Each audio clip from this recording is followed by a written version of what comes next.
এখন তো আমরা অনেক ব্যস্ত, এত বেশি ব্যস্ত যে আখিরাতের কথা চিন্তা করার সময় নাই, দিনই কথাবার্তা আলোচনা শোনারও সময় নেই। আল্লাহ তাআলা 1400 বছর আগে কোরআন মজিদে আয়াত দিয়েছেন, ওয়াইদা যুকিরাল্লাহু ওয়াহদাহু ইশমাআজ্জাত কুলুবুল লাযীনা লা ইউমিনুনা বিল আখিরাহ। যখন আল্লাহর নাম নেওয়া হয়, যখন আল্লাহর কথা বলা হয়, তখন যারা আখিরাতে বিশ্বাস করে না তাদের অন্তর সংকুচিত হয়ে যায়। ওয়াইদা যুকিরাল্লাযীনা মিন দুনিহি ইযা হুম ইস্তাবশিরুন।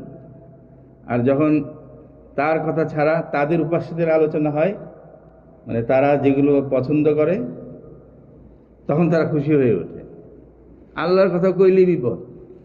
আল্লাহর নাম নেওয়া ছাড়া বাকি সব কথাবার্তা শুনতে কোনো আপত্তি নাই।